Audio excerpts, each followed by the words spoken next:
The Left's Fascist Fashion Show, The Emperor Has No Clue. By Greg Schluter. There's an old tale we all know well, the emperor's new clothes. A vain ruler is tricked by clever weavers who promise him a garment so fine, so refined, that only the truly intelligent can see it. Not wanting to appear stupid, his ministers go along with the ruse. So does the crowd. And so the emperor parades through the streets in what is, in truth, nothing at all, naked and deluded, until a child, untouched by fear or pretense, simply calls out the obvious: he's not wearing anything. We live now in such a moment. The words fascist and Nazi have been slung about like Cro-Magnon battle clubs by those who fancy themselves modern prophets yet are entirely bereft of understanding or reflection. These terms have become the rhetorical equivalents of the emperor's imaginary robe, indicators of virtue to the indoctrinated but seen as utter nonsense by anyone daring to look with unclouded eyes. And here's the staggering irony: the ones hurling these accusations, often self-appointed guardians of democracy and tolerance, are the ones most resembling fascists themselves. What fascism actually is? To understand just how absurd these slurs are, we need to return to what fascism actually is. Fascism originated in early 20th century Europe, most notably under Benito Mussolini in Italy. The term derives from the Latin fasces, a bundle of rods bound around an axe, symbolizing unity through force. Fascism is a political philosophy rooted in authoritarian control, suppression of dissent, state-directed economic structures, national myth-making, and violence against opposition. Hitler's National Socialism, Nazism, shared many of these traits, laced with racial ideology and genocidal intent.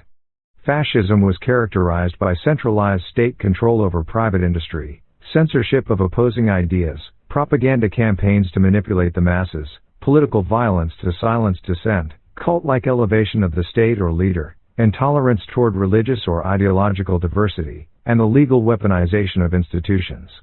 It was brutal. It was bloody. And it crushed the human soul. From the gas chambers of Auschwitz to Mussolini's execution squads, fascism left behind a legacy of industrial-scale horror. 6 million Jews were systematically exterminated.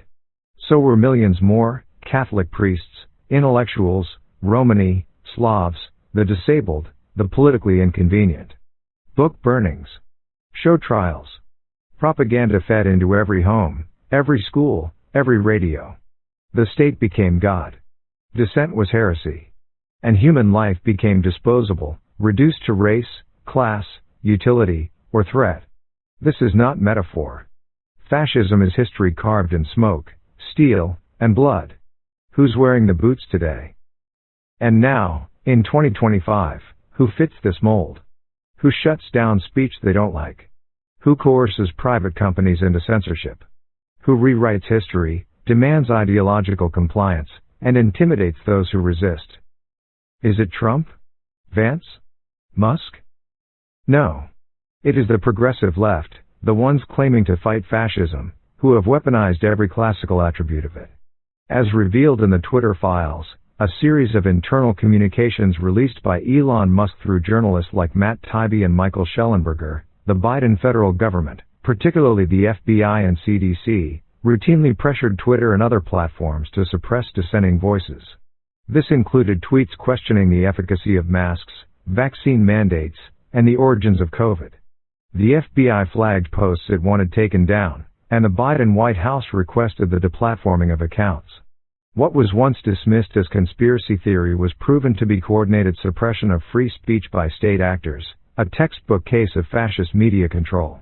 In 2020 alone, BLM and Antifa-affiliated riots caused an estimated $1 to $2 billion in insured damages, making it the costliest civil unrest in U.S. history, ironically, mostly in blue-run cities. Federal buildings were firebombed. Police officers were assaulted. Businesses were looted, often excused as mostly peaceful protests. Meanwhile, conservative speakers like Ben Shapiro, Charles Murray, and Jordan Peterson were shouted down or banned from campuses, often under threat of violence. There have been assassination attempts against Donald Trump. Notably, on July 13, 2024, during a rally near Butler, Pennsylvania, Trump was grazed on his right ear by a bullet fired by Thomas Matthew Crooks. Crooks fired 8 rounds, killing one audience member and injuring two others before being killed by the Secret Service. Most recently, organized attacks on Tesla vehicles in Germany and California, videos show activists smashing windows and spray painting graffiti, have been tacitly justified or downplayed by certain progressive voices, framing Musk not as a citizen with rights but as a threat to the state's ideological vision. From indoctrination to institutionalization, public education has been taken over by ideological frameworks like critical race theory and radical gender ideology. In states like California, children are indoctrinated with ethnic identity politics. Elementary schools teach gender journeys and preferred pronouns, often without parental consent. In higher education, conservative professors and students self-censor or face harassment. Historical distortions, such as the 1619 Project, which faced criticism from leading historians like Gordon Wood and James McPherson for its inaccuracies, are taught as fact. The Department of Justice under Merrick Garland aggressively prosecuted pro-life activists under the FACE Act, even raiding homes with armed agents for peaceful sidewalk protests, as seen in the arrest of Mark Houck in 2022. Meanwhile, violent left-wing protesters, those who torched federal buildings or attacked crisis pregnancy centers, saw few, if any, consequences. Parents speaking out at school board meetings were labeled potential domestic terrorists by the National School Boards Association in a letter that prompted DOJ involvement.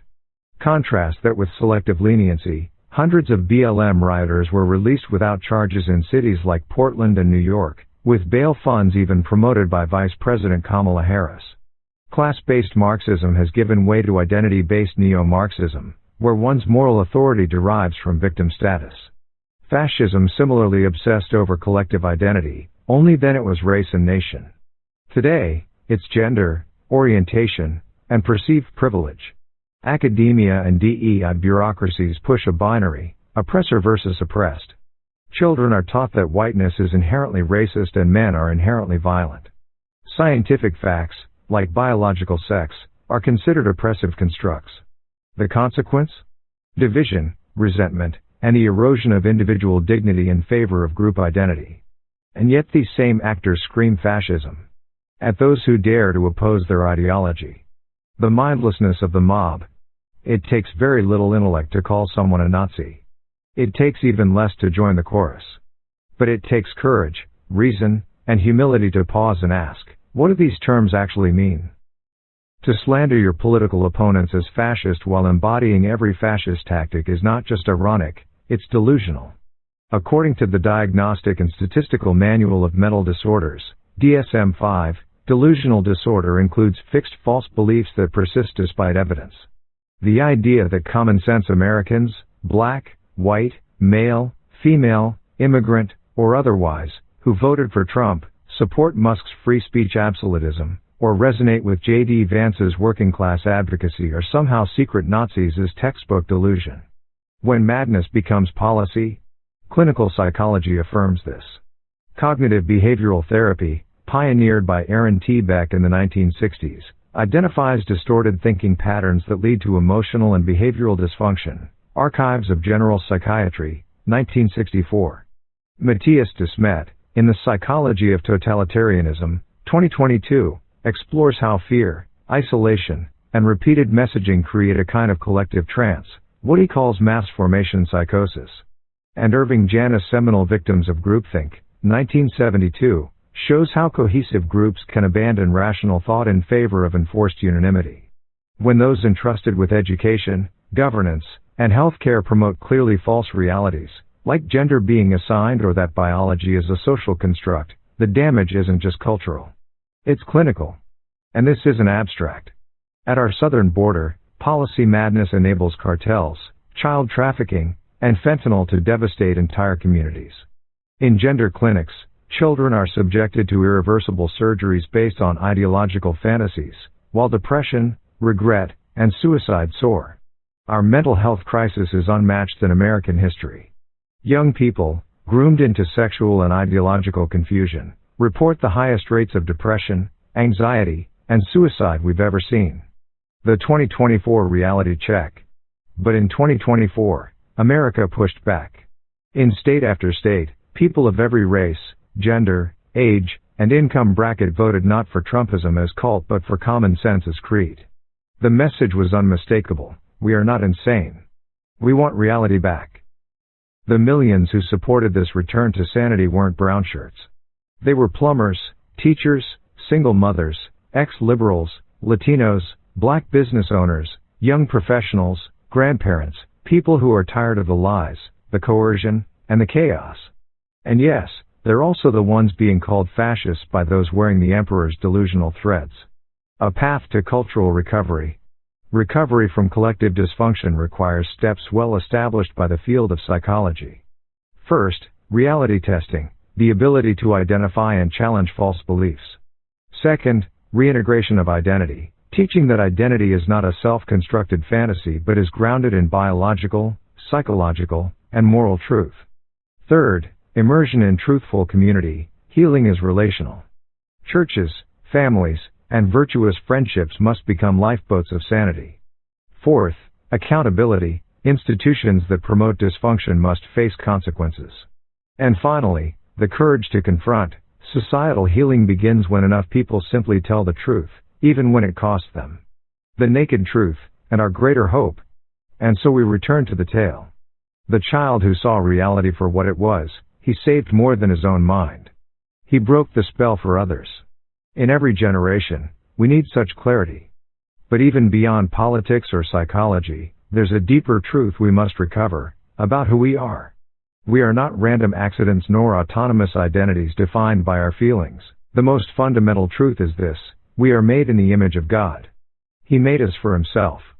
He presides over the universe. We cannot presume to define it, we are defined by it. Yes, history is scarred with scandalous abuses by religion wielding ungodly power.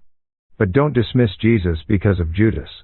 Christ remains the invitation to unsurpassed intimacy, purpose, and love, for which every human heart, knowingly or not, is aching. A culture of truth, empathy, magnanimity, and sacrificial love is the only path forward, not merely for our souls but for our republic. The founders knew this. Our Constitution was made only for a moral and religious people. It is wholly inadequate to the government of any other, said John Adams. Thomas Jefferson affirmed, the rights of man come not from the generosity of the state, but from the hand of God. And George Washington asked, can the liberties of a nation be secure when we have removed a conviction that these liberties are the gift of God? We don't need to invent sanity. We need to return to it. The emperor has no clothes. The spell is breaking, not by decree or revolution but by something far more powerful, truth spoken plainly. And a child shall lead them. Isaiah 11:6. Not with outrage, but with innocence. Not with volume, but with clarity. The courage to say what all know but few dare to admit. The humility to see things as they are. The grace to refuse pretense and instead live in the light. At long last, the people are beginning to say it. May we all have the courage, and the grace, to be that child.